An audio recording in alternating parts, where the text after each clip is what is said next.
as caregivers. Um, they have those terms of like electronic babysitter, remote mothering, and it impacts our everyday life through micro coordinating everybody's life, though that can show affection, they say. And this whole managing, there's a term called the third shift, the anxiety women feel to manage conflicts within the family. Again, face-to-face is still really good within a family situation, but mobile stuff gives us a connected presence. That is, we always are there. In a sense, a family is always together if they are connected through CMC. And this is what I was thinking about, because I was thinking about Crane and Morales' study, and how working men or dads can stay in touch with their kids.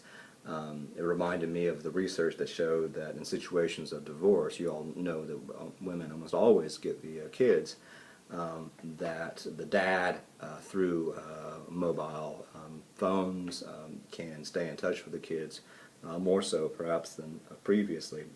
And also the Pew Internet and American Project says internet and mobile phones bring closeness to a family and not pulling them apart, so it can be a good thing. It's a way to track kids. And this is what's really important, and there's a lot of stuff in there, but I've talked before about the digital divide, and all this stuff we need to remember is gendered, and it's raced, but it also deals with socioeconomic situations. Not everybody can afford all this, and so all this information is usually regarding types of families that can actually afford all this technology.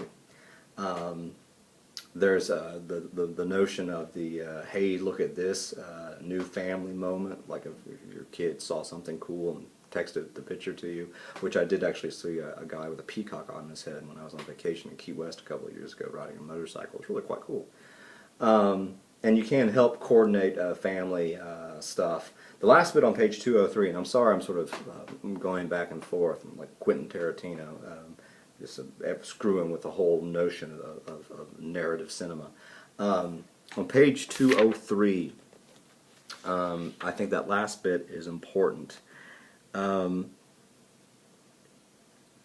there's all these good things, but on the other hand, so working parents are highly connected via ICTs and can coordinate their busy schedules with each other to determine who is picking up the kids or who will cook dinner. On the other hand, high tech families are less likely to have dinner together and less likely to express satisfaction with their leisure time. Their dinners are often fast food eaten in the car on the way to soccer practice or dance class. As for the lack of satisfaction with leisure time, they have no leisure time. Ubiquitous computing makes more work, not less work for family members, especially employed mothers. Ubiquitous computing only allows family members to manage responsibilities by connecting with each other to talk about where they're going, what they're doing, and when they'll see one another again. So again, it's the paradox of bringing us together, but also all the Okay, so back to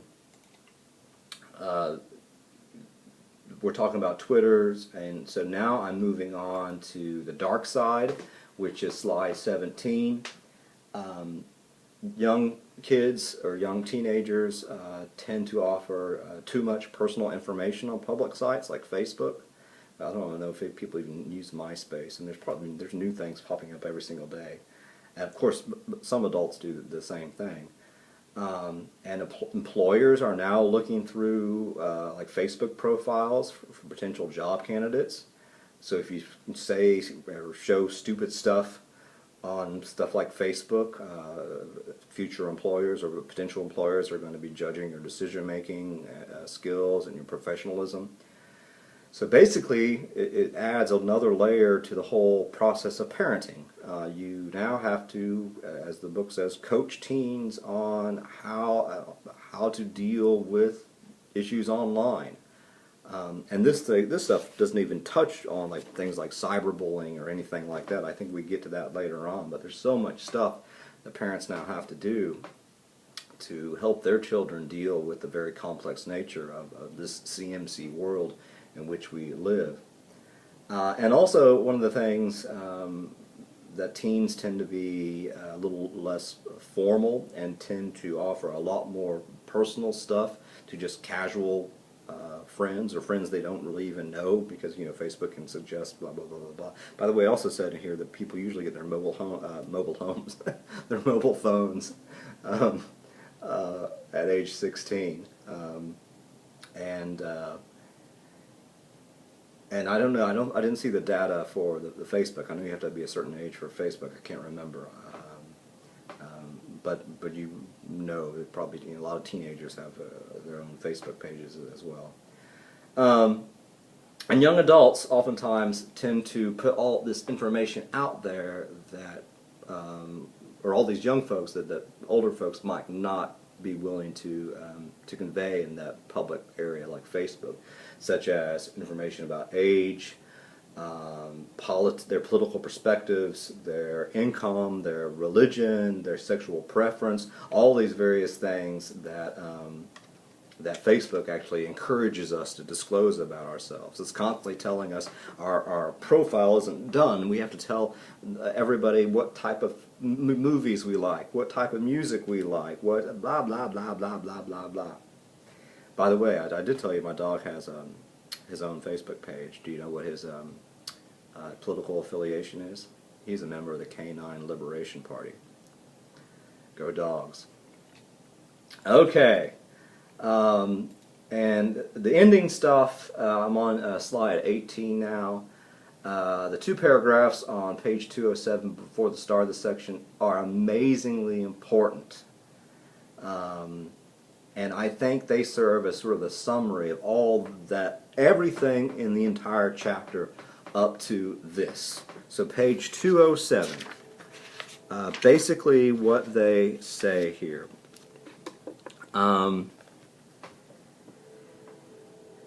Still, some trends in changing family communication dynamics are clear. So they're talking about how, I'll do the whole thing. I know you can read, but this stuff is so important. At a fundamental level, as we reflect on the assumptions of technological use, we realize that ACT adoption is often equated with change, and that adaptation patterns in family communication would be the anticipated outcome. That is, it changes patterns of family communication. Still, the review of gendered notions of technology reveals a pro-masculinity bias of technology which may constrain women's exposure to and use of ICTs. Despite the proliferation of technology-based communication patterns and rhythms of family, coordination and communication continue to be maintained by women. Mom is communication central. And still some trends in changing family communication dynamics are clear.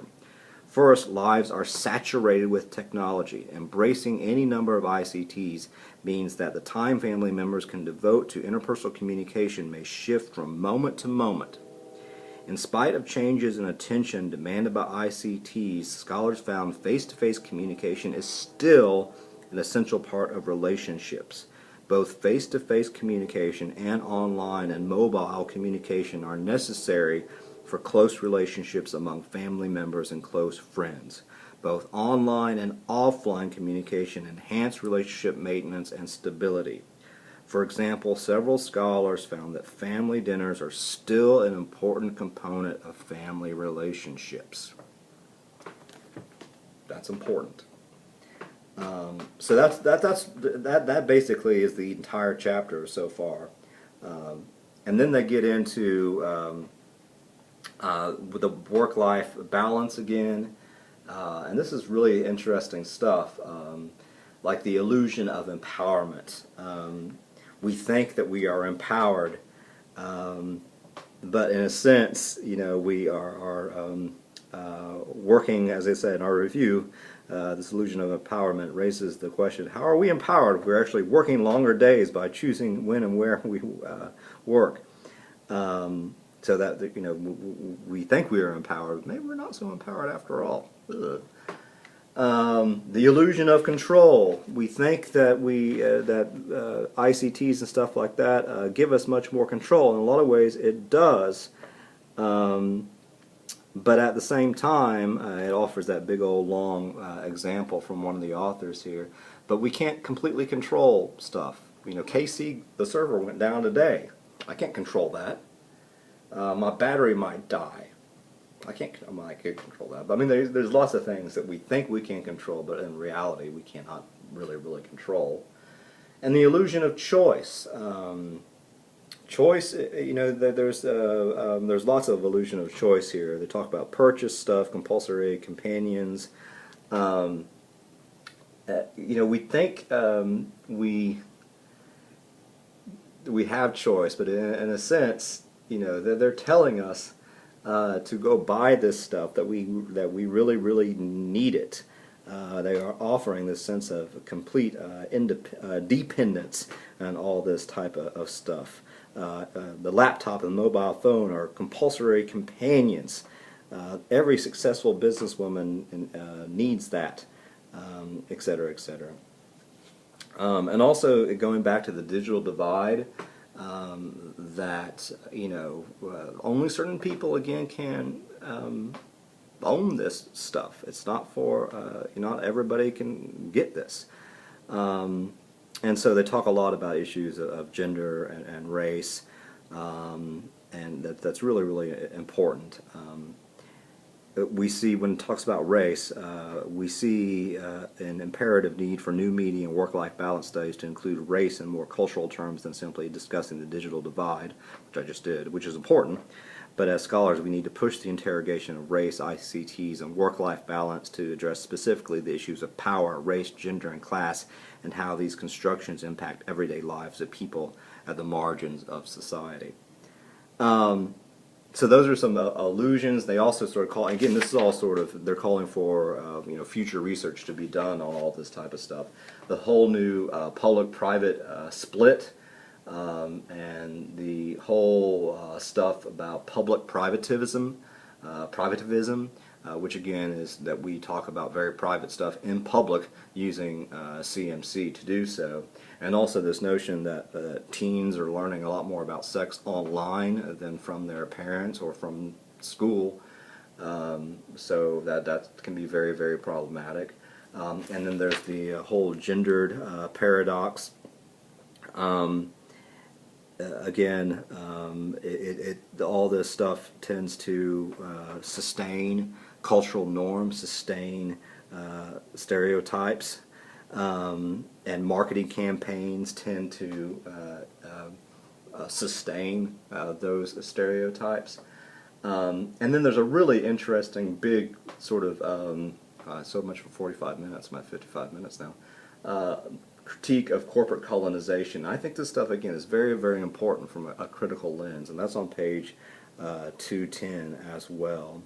The creation of technological needs is also influenced by corporate discourses that suggest what products are necessary, I've already sort of mentioned this, and which ones will improve lives. Thus, the choice to manage work and family technologically may not be a choice at all, but also marketing campaigns to seduce, not at all, but rather a form of corporate colonization, not only by employers, but also marketing campaigns to seduce consumers into buying the next great technological solution to complex lives.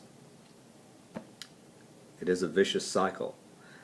And the more we work and the more technology we need to buy in order to manage our work and family lives and maintain our connected presence so that we can continue working in order to continue consuming.